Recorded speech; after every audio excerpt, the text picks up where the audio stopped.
सुप्रभातम बच्चों। आज हम लोग दूसरे भाग को पढ़ेंगे, प्रकृत्या सौंदर्यम।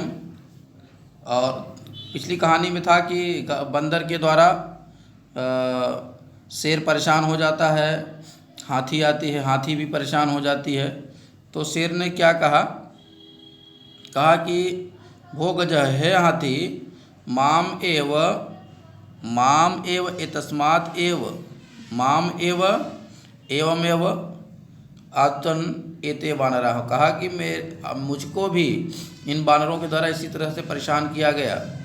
वानरः, तो वानर बोलता है, एतस्मादेव तु कथयामि यद अहम योग्यः वनराजपदाय एन विशालकायं पराक्रमणं भयंकरं चापि सिंहं गजं वा पराजितुं समर्थाः अस्माकं जातिः, अतः वन्यपशूनां रक्षैः सेवामेव वन्यजंतूनां रक्षैः वयमेव क्षमाः। तो उसने कहा कि एतस्मादेव, उसने कहा कि एतस्मादेव, किस प्रकार से? इस प्रकार से, इसीलिए तो कहता हूँ, एतस्मादेव कथयामि, इसी प्रकार, तो इसीलिए तो कहता हूँ कि, इसीलिए मैं कह रहा हूँ कि एतस्मादेव योग्य वनराजपदाय, योग्य वनराज पद के लिए योग्य कौन है? अपने लिए कहता है कि मैं ही योग्य हूँ, वनराज पद के लिए मैं ही योग्य हूँ। क्यों? एन विशालम पराक्रमणम भयंकरम चापि सिंहम गजम व पराजेतुम समर्थाः। कहा कि क्योंकि विशालकाय, पराक्रमी तथा भयंकर शेर व हाथी को हराने में सक्षम हूँ। कौन कहता है? ये वानर कहता है। और हराने में सक्षम है। कौन सक्षम है? अस्माकम जाति, हमारी जातियाँ, अर्थात हम वानर समूह इनको हराने में सक्षम है। अतः वन्य जंतूनाम रक्षायै, अतः इसलिए वन्य प्राणियों की रक्षा के लिए वयमेव क्षमाः, हम ही समर्थ हैं। वयमेव क्षमा, हम ही समर्थ हैं। एतत् सर्वं श्रुत्वा नदी मध्य स्थितः एकः वकः। यह सब सुनकर के नदी के बीच में नदी के बीच में था कोई बग, माने बगुला।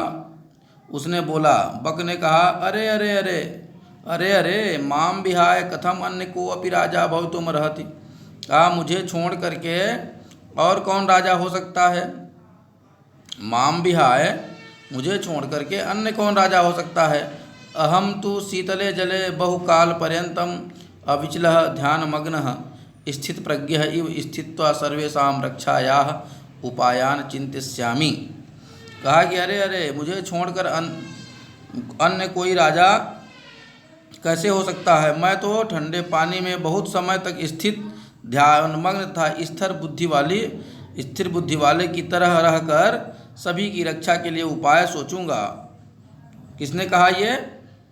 कहा, ये बगुले ने कहा। योजना निर्मीय च स्वसभायां विविध पद मलम कुर्वाणैः जंतुभिश्च मिलित्वा रक्षोपायां क्रियान्वितान् कारिष्याम, अतः अहम एव वनराज पद प्राप्ते योग्यः। लो, बगुला ने भी कह दिया कि और योजना बनाकर अपनी सभा में विविध पदों को विभूषित करने वाले प्राणियों से मिलकर रक्षा के उपायों का क्रियान्वयन करूँगा, अतः मैं वनराज पद की प्राप्ति के योग्य हूँ। आगे चलते हैं छात्रों हम लोग। मयूरः, इतने में मयूरः परितः साट्टहासपूर्वकम, वृक्ष के ऊपर से हंसते हुए मोर ने कहा, विरम विरम आत्मश्लाघायाः किम न जानासि यत्।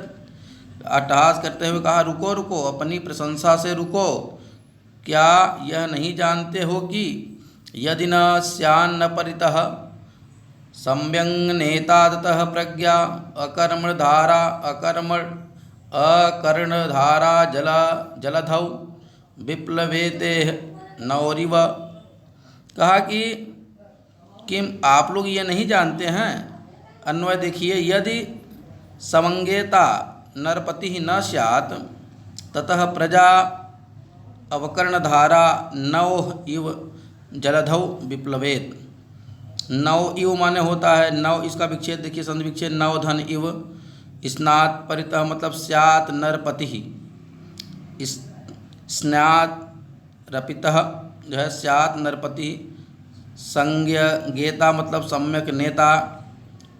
तो आप देखिए कि यह उचित नेता राजा नहीं है, तो उसकी प्रजा बिना नाविक वाली नौका के समान समुद्र में डूब जाता है। तो मोर ने कहा कि अगर कोई नेता राजा नहीं है तो उसकी प्रजा कैसी होती है कि जिससे कोई नौका को बिना, जो नौका नहीं चलाता है, नाव नहीं चलाता, नाव डूब जाती है पानी में, उसी प्रकार उसको राजा को भी प्रजा को चलाने के लिए, समाज को चलाने के लिए एक राजा की आवश्यकता होती है। फिर इतना कहकर को न जानाति तब ध्यान अवस्थाम स्थित प्रज्ञ इति व्याजेन वकारान मीनान छलेन अधिक गृह क्रूरतया भक्ष्यसि धिक् त्वां तव कारणात् तु सर्वं पक्षिकुलमेवाव मानितम जातम। उसने कहा कि को न जानाति तव ध्यान अवस्थाम, को न जानाति तव ध्यान अवस्थाम, तुम्हारी ध्यान करने की अवस्था को कौन नहीं जानता है। स्थित प्रज्ञ इव व्याजेन वकारान, स्थित प्रज्ञ इस बहाने से बेचारी मीनान छलेन अधिगृह्य क्रूरता भक्ष्यसि, इस बहाने से बेचारी मछलियों को छल से पकड़कर क्रूरता से खाते हो। धिक् त्वां, तुम्हें धिक्कार है, धिक् त्वां तुम्हें धिक्कार है, तव कारणात् एव तु सर्वपक्षी कुलम अवमानितम जातम, तुम्हें धिक्कार है, तुम्हारे कारण तो समस्त पक्षी समूह कलंकित हो गया है। वानरः, आगे चलते हैं। वानर बोलता है, वानरः सर्वगम सगर्वम यानी गर्व के साथ। वानर ने गर्व के साथ कहा सगर्वम अतएव कथयामि यत् अहमेव योग्यः वनराजपदाय शीघ्रम एव मम राज्याभिषेकाय तत्पराः भवन्तु सर्वे वन्यजीवाः। इसके बाद मयूर ने जो है उसको धिक्कारा, मोर ने उसको धिक्कारा, तो बंदर ने गर्व के साथ कहा इसीलिए तो कहता हूँ कि मैं ही योग्य हूँ वनराज पद के लिए, शीघ्र ही मेरे राज्याभिषेक के लिए तैयार रहें सभी वन्य प्राणी। फिर इसके बाद आगे मयूर फिर बोलता है, अरे वानर तूष्णी भव, अरे मूर्ख वानर, मूर्ख जोड़ लेते हैं अपने से, अरे बंदर चुप रहो। कथम तुम योग्य हो वनराज पदाय, तुम वनराज पद के लिए, वन के राजा बनने के लिए कैसे योग्य हो। पश्यतु मम शिरसि, देखो देखो मेरे सिर पर राजमुकुटम इव शिखाम स्थापयता, राज मुकुट की तरह जो है उसमें शिखा जो दिख रही है। विधात्रा एवा अहम पक्षी राजः कृतः, विधाता के द्वारा मैं पक्षी राज किया गया हूँ, अर्थात मैं पक्षी राज समाज में बुलाया जाता हूँ। अतः वने निवसंतम माम वनराज रूपेणामपि द्रष्टुम सज्जा भवन्तु अधुना, कहा कि मेरे राजमुकुट की तरह जो मेरी चोटी स्थापित करने वाले ब्रह्मा के द्वारा ही मुझे पक्षीराज बनाया है। अतः वन में रहते हुए मुझको वनराज के रूप में देखने के लिए तत्पर रहो। यतः कथम को अप्य अन्य विधातुम निर्णयम अन्यार्थ कर्तुम क्षमः, कहा कि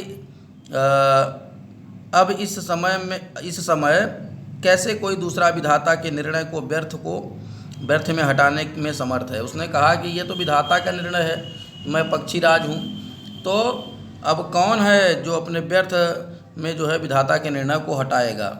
इतने में काक बोलता है सव्यंगम, काक व्यंग के साथ बोलता है, अरे सांप खाने वाले, अहि माने सांप, नृत्यातिरिक्तम तव विशेषता यत त्वाम वनराजपदाय योग्य मन्या अहम वयम, कहा नृत्य के अतिरिक्त, कहा कि क्योंकि तुम्हारा जो नृत्य है, नृत्य के अतिरिक्त तुम्हारा और क्या है, तुम तो सांप को भी खाते हो, तेरी क्या विशेषता है वनराज पद के लिए, हम लोग सब जानते हैं। तब मयूर बोलता है यत, फिर मोर बोलता है, यतः मम नृत्यम तु प्रकृतेः आराधना, पश्य पश्य मम पिक्षा नाम पूर्वम सौंदर्यम। कहा क्योंकि मेरा नृत्य, उसने कहा कि देखो, क्योंकि मेरा नृत्य तो प्रकृति की आराधना है, देखो देखो मेरे पंखों का यह अद्वितीय सौंदर्य, पंखों को फैलाता है। हाँ, पिक्षानु उद्घाट्य, पिक्षान धन उद्घाट्य नृत्य मुद्रायाम स्थितः सन, और वृक्ष के अपने पंखों को फैलाकर नृत्य की मुद्रा में खड़ा हो जाता है।